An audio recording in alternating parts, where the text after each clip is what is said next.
The observation deck of the tenebrous Coalition medical frigate hummed with the sterile efficiency that defined Kraith medical practice.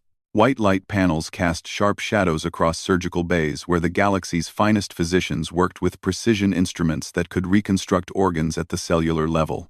Yet in Bay 7, 3 Kraith doctors stood motionless, their forearms hanging in gestures of defeat. On the medical slab lay Kavi, a juvenile Vrenix barely into her 3rd season.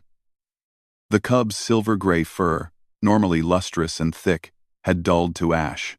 Her breathing came in shallow gasps, and the crystalline fractures running along her left foreleg glowed with an sickly amber light, the telltale sign of shard sickness, a condition so rare among her kind that most Vrenix lived entire lifetimes without witnessing it.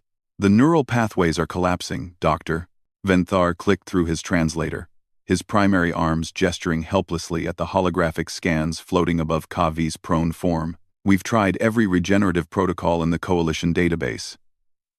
The crystalline infection is spreading too rapidly. Her body is rejecting the very minerals that comprise her skeletal structure." Elder Voss, the pack's patriarch, stood at the bay's entrance. His massive frame filled the doorway, his weathered muzzle gray with age. His eyes, 6 of them, arranged in pairs along his elongated skull, fixed on the small, suffering form of his youngest pack member. Behind him, 17 other Vrenix crowded the corridor, their collective anxiety manifesting as a low, thrumming whine that resonated through the ship's bulkheads. "There must be something," Voss growled, his translator struggling with the subsonic frequencies of Vrenix speech. "You are supposed to be the best. You are supposed to be the best." "We are," Venthar replied, not unkindly. "Which is why I'm telling you the truth. Without a complete understanding of Vrenix crystalline biology, which no species has achieved, we can only watch and attempt to make her comfortable. I'm sorry." Kavi's eyes flickered open, 6 points of fading luminescence. Her whimper cut through the medical bay's ambient noise like a blade. And then, with the last of her strength, she did something that made every doctor in the room step back in confusion. She called out a name. Not in Vrenix, not through the translator, but in clumsy, broken standard. "Lee," or, Elder Voss's ears, 3 on each side of his head, snapped forward. For a moment, he stood perfectly still. Then, without a word to the physicians, he turned and loped down the corridor, his pack parting before him like water. Leora Wren was elbow-deep in the Tenebrous' waste recycling system when she heard the commotion. As the ship's only human technician and, frankly, the only human aboard this particular vessel, she'd grown accustomed to the various sounds of alien distress. But this was different. This was purposeful. She pulled her arm from the access panel, wiping bio-sludge on her already stained coveralls, and turned to find the corridor filled with Vrenix. 17 pairs of eyes, 102 points of light stared at her in the dim maintenance passage. "Leora Wren," Elder Voss said, his massive head lowering to her eye level. "Kavi is dying. She calls for you." Leora's breath caught. Kavi, the curious cub who'd followed her around the ship for weeks, chittering questions about Earth and humans, and why Leora's hair changed color in different lights. The little one who'd sneaked into her quarters to sleep curled against her bunk, seeking warmth that Vrenix bioheaters couldn't provide. "The doctors," Leora began. "Have failed," Voss interrupted. "You will not." It wasn't a request. Bay 7 had been cleared of medical staff by the time Leora arrived, though Dr. Venthar remained, observing from a respectful distance. The pack formed a semicircle around the medical slab, their combined body heat raising the temperature by several degrees. Kavi lay motionless now, her breathing barely perceptible. The amber fractures had spread up her shoulder and were creeping toward her chest, toward her heartstones. The crystalline organs that made Vrenix biology possible and impossibly complex. Leora approached slowly, her hands trembling. She wasn't a doctor.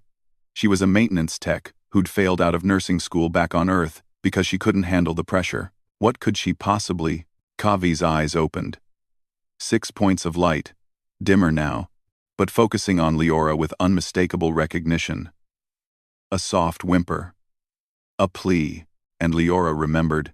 3 weeks ago, Kavi had scraped her paw on a jagged piece of hull plating. The ship's medical bay had been offline for maintenance, and the cub had come to Leora instead, tracking her down in the engine room.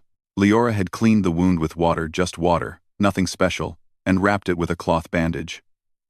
The next day, Kavi's paw had healed completely, faster than normal Vrenix regeneration. Water. Human-touched water. It was ridiculous. It was unscientific. It was. Leora looked at Elder Voss. I need water. Not ship water. Water from my personal stores. The bottles from Earth. Voss didn't question. He dispatched 2 pack members immediately. While they waited, Leora placed her hand on Kavi's head, stroking the soft fur between her ears. The cub's whimpering quieted. Around them, the pack began to hum, a deep, resonant sound that Leora felt in her bones. It wasn't a song. Exactly. It was something older, something that predated language. The bottles arrived.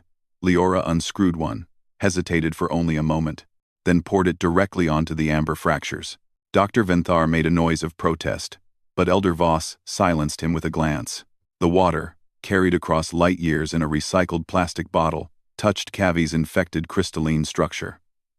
For a moment, nothing happened. Then the amber began to pale. Leora poured more, working the water into the fractures with her fingers, whispering nonsense words, the same words she'd used to comfort her little sister after nightmares. Back when Earth was home and the stars were just lights in the sky, the fractures cleared. The amber faded to clear, then to the healthy blue-white of proper Vrenix bone crystal. Kavi's breathing deepened. Her eyes brightened, and she stood. The pack erupted in a chorus of howls and thrumming that set the medical bay's instruments screaming in protest. Kavi wobbled on uncertain legs, then launched herself at Leora, nearly bowling the human over with enthusiastic affection. Dr. Venthar stared, all 4 arms hanging limp. That's impossible. Water is water. The chemical composition is irrelevant, Elder Voss said, moving to stand beside Leora. He placed one massive paw on her shoulder with surprising gentleness. Human water carries something your instruments cannot measure, Doctor. Intent. Connection. Love. He looked down at Leora, and in his 6 eyes, she saw something that made her chest tight. We choose our pack not by species, but by spirit. Leora Wren.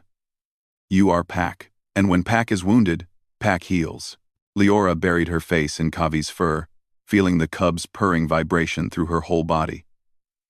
Around her, the Vrenix pressed close, not trapping, but embracing. 17 bodies, warm and alive, accepting her not despite her humanity, but because of it.